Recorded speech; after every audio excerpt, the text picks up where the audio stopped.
ఇప్పుడు లవోదికీయ సంఘం అటు ఇటు కాకుండా ఉంది. నాకేమి, నేను మంచిగా ఉన్నాను అనుకుంటున్నాడు. ప్రార్థనా జీవితం కోల్పోయింది, వాక్య ధ్యానం కోల్పోయింది, దేవుడు మహిమను చూడటం లేదు, దేవుడు ఎన్ని కార్యాలు జరిగిస్తున్నా గుడ్డితనంగానే ఉంది తప్ప దేవుడు జరిగించే కార్యాలు కళ్ళకు కనిపించడం లేదు. అందుకే ప్రభువు అన్నాడు, నీవు గుడ్డివాడవు అంటున్నాడు. నీకున్న గుడ్డితనం పోవాలి, నీకున్న పొర రాలిపోవాలి, దేవుని యొక్క మహిమను నువ్వు చూడాలి. అందుకే దేవుడు యొక్క సందేశాన్ని లవోదికీయ సంఘంలో ఇచ్చాడు.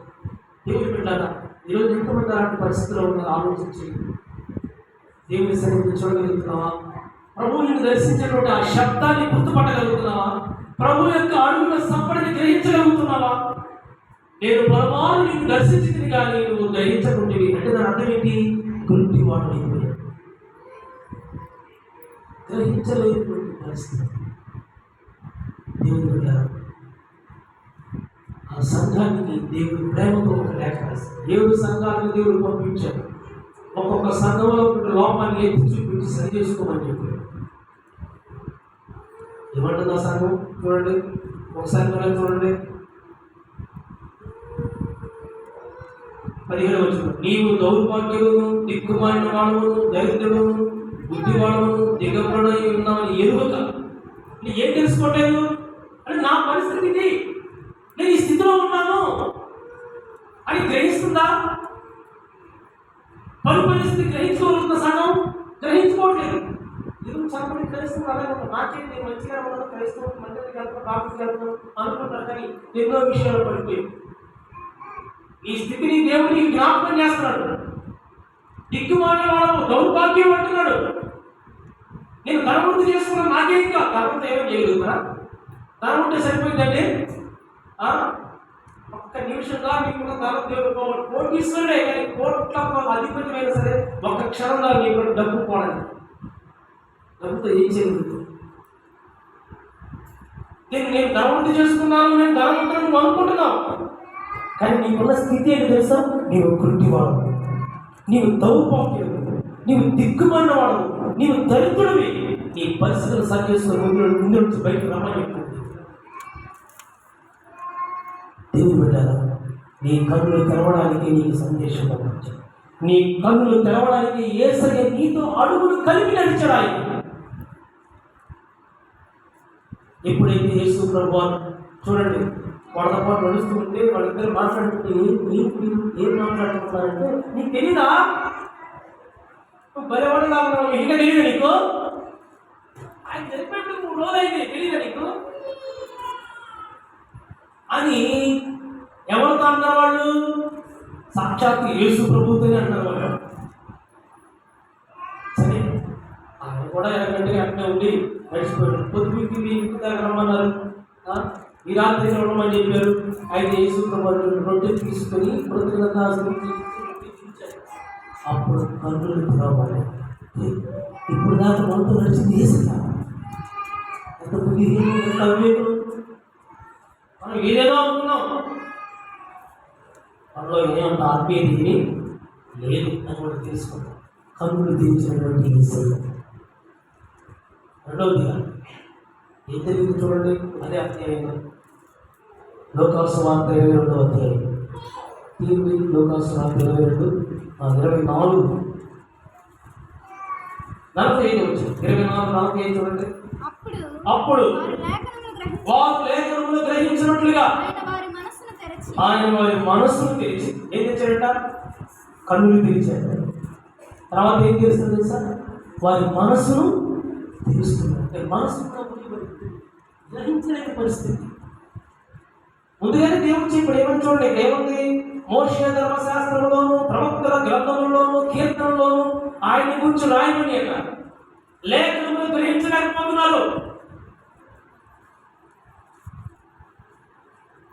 నువ్వు గ్రహించాలి, అజ్ఞానంగా ఉండకూడదనే దేవుని యొక్క ఉద్దేశం. నువ్వు జ్ఞానవంతులుగా ఉండాలి, లేఖనాలు తెలుసుకోవాలి. వారి మనస్సులను తెరిచాడట. ఈరోజు నీ కన్నులు తెరవబడాలి. రెండవది నీ మనస్సు కూడా తెరవబడాలి. మూయబడిన మనస్సు తెరవబడాలి. నీ హృదయం తెరవబడాలి. కఠినమైపోయిందేమో, రాత్రి దాకా మారిపోయిందేమో. ఈరోజు దేవుడు ఆ హృదయాన్ని తెలుస్తుంది. లేఖనాలను మనం గ్రహించగలుగుతాం. ఏదో ఇది వెళ్ళిపోవడం కాదు, కానీ గ్రహించాలి, వాక్యాన్ని గ్రహించాలి, చూడాలి, పరిశోధించాలి. యేసు ప్రభు వారి గురించి చెప్పిన సంగతులన్నీ తెలుసుకో. ఒకవేళ వాడు లేఖనాలను గ్రహించి ఉన్నట్లయితే అలా మాట్లాడేవాడు కాదు కదా. లేఖనాలను గ్రహించగానే వాళ్ళు అలా మాట్లాడుతున్నారు. వారి మనసును తెరిచండి. తర్వాత రాయబడింది, వాడు ఏమన్నాడు చూడండి. అదే అధ్యాయం 24వ అధ్యాయంలో వాళ్ళు ఏమని మాట్లాడుతున్నారు చూడండి.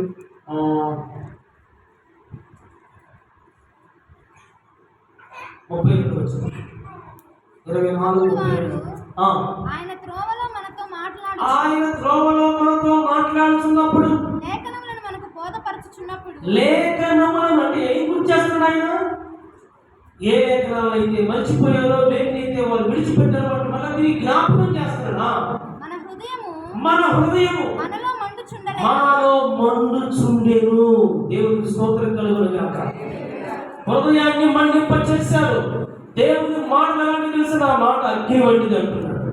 బండను భక్తులకి శుద్ధి వంటిది అంటున్నాడు.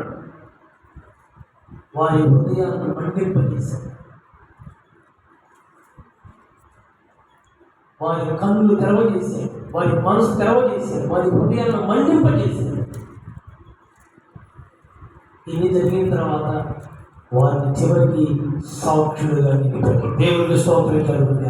చూడండి 33 వచ్చిన చూడండి. ఆ గడియలోనే వారు లేచి యెరూషలేమునకు తిరిగి వెళ్ళగా 11 శిష్యులను వారితో కూడా ఉన్నవారును కూడి వచ్చి ప్రభువు నిజముగా లేచి సీమోనుకు కనబడినని చెప్పుకొనుచుండిరి. వారిది విని త్రోవలో జరిగిన సంగతులను ఆయన రొట్టె విరుచుట వలన ఎలాగూ తెలియబడినో ఈ విషయాలన్నీ వాళ్ళు ఏం చేస్తారంట? తెలియజేసి, అంటే సాక్షులుగా ఉన్నారు. దేవునికి స్తోత్రం కలుగును గాక. ఎవరి గురించి అయితే వారు మాట్లాడుతున్నారో, ఎవరి గురించి అయితే వారు ఆలోచన చేస్తున్నారో, వారిని దేవుడు తనకు సాక్షులుగా నిలిపాడు. వారి కన్ను తెరిచాడు, వారి మనసును తెరిచాడు, వారి హృదయాన్ని మండింపజేశాడు. తిరిగి వారిని సాక్షులుగా నిలిపాడు. ఇదే పునరుద్ధానంలో యేసు ప్రభువారు వారికి ఇచ్చిన ఆశయం. పునరుద్ధానపు శక్తి చేత ఆ శిష్యులను దేవుడు బలపరిచాడు. ఇలా దేవుడు బిడ్డ యేసు ప్రభువారు సమాధి నుంచి తిరిగి లేచాడు. చాలా మంది విశ్వాసం బలహీనమైపోయింది. చాలా మంది భక్తిలో సమాధిపోతున్నారు. వీళ్ళందరినీ తిరిగి మరలా దేవుడు ఒక్కొక్కరిని దర్శించి వాళ్ళ విశ్వాసాన్ని బాగు చేసి, వాళ్ళ భక్తులు తిరిగి కట్టి, వాళ్ళ బలవంతులుగా చేసి, వాళ్ళని ధైర్యపరిచి 40 దినాల వరకు అందరికీ కనబడుతూ ఆ తర్వాత యేసు ప్రభువు పరలోకానికి ఆరోహణై వెళ్ళిపోయాడు. దేవుని స్తోత్రం కలుగును. మృతుల్లో నిలిచాడు ప్రభు యేసు. అయితే ఒక విషయం చెప్తున్నాను, యేసు ప్రభువు తిరిగి లేవడం మాత్రమే కాదు, కానీ రేపటి దిన మనల్ని కూడా యేసయ్య సమాధి నుండి బయటికి తీసుకొస్తాడు. దేవునికి స్తోత్రం కలుగును. ఎందుకంటే ప్రథమ ఫలము క్రీస్తు. ఆ తర్వాత ఆయన వారు బ్రతికించబడతారు, ఆయన వారు బ్రతుకుతారు. మృతుల నుంచి నీతిమంతులందరూ పునరుద్ధానం చెందేటువంటి రోజు రాబోతుంది. అది ఎలా జరుగుతుంది అంటే, యేసయ్య మృతుల నుంచి బయటకు వచ్చాడు కాబట్టి అది జరుగుతుంది. యేసు ప్రభువారు పునరుద్ధానం కాకపోతే క్రైస్తవులకు ఉన్న విశ్వాసం వ్యర్థం, క్రైస్తవులకు ఉన్న భక్తి వ్యర్థం. కానీ అలా లేదు, ఆయన లేచి ఉన్నాడు. అందుకని పేతురు యోహాను చూడండి, ఆయన పునరుద్ధానం గురించి గట్టిగా చెప్పారు. మీరు ఏం మాట్లాడుతున్నారు? నజరేయుడైన యేసు గురించి మీరు మాట్లాడద్దు, జాగ్రత్త అని వాళ్ళకి బెదిరిపెట్టారు. లేదు, ఇదిగో ఈయనే మృతుల్లో నుంచి తిరిగి లేచాడు, ఈయన మీరు చంపింది దేవుడు ఆయన లేపాడు, అందుకు నేను సాక్షులమని వాడు దేవుని గురించి సాక్షులుగా బ్రతికారు. దేవునికి స్తోత్రం కలుగును గాక. ఎక్కడి నుంచి వచ్చింది బలం? ఎక్కడి నుంచి వచ్చింది ధైర్యం? పునరుద్ధాన బలము చేత, పునరుద్ధాన శక్తి చేత తిరిగి వాళ్ళని దేవుడు బలపరిచాడు, వారిని బాగు చేశాడు, సరి చేశాడు. ఇక తర్వాత మరణించేంత వరకు వెనుదిరగకుండా విశ్వాసంతో వెళ్ళి దేవుడి కోసం సాక్షిగా జీవించాడు. దేవుని సంగమా, ఈరోజు దేవుని వాక్యాన్ని ప్రియ సహోదరుడా, నీ హృదయం తెరవబడాలి, నీ కన్నులు తెరవబడాలి, నీ మనసు తెరవబడాలి, నీ హృదయం మండించబడాలి. నువ్వు దేవుని కొరకు సాక్షిగా జీవించాలి. 4 విషయాలు ధ్యానించు. నేను తర్వాత ఇంటికి నేను చదువుకో. అలా దేవుడు నువ్వు బలపరిచి వర్ధిల్ల చేసి అవసరం తెచ్చుకున్నాక ప్రార్థించండి. స్తోత్రం స్తోత్రం దేవా, నీకు స్తోత్రం స్తోత్రం.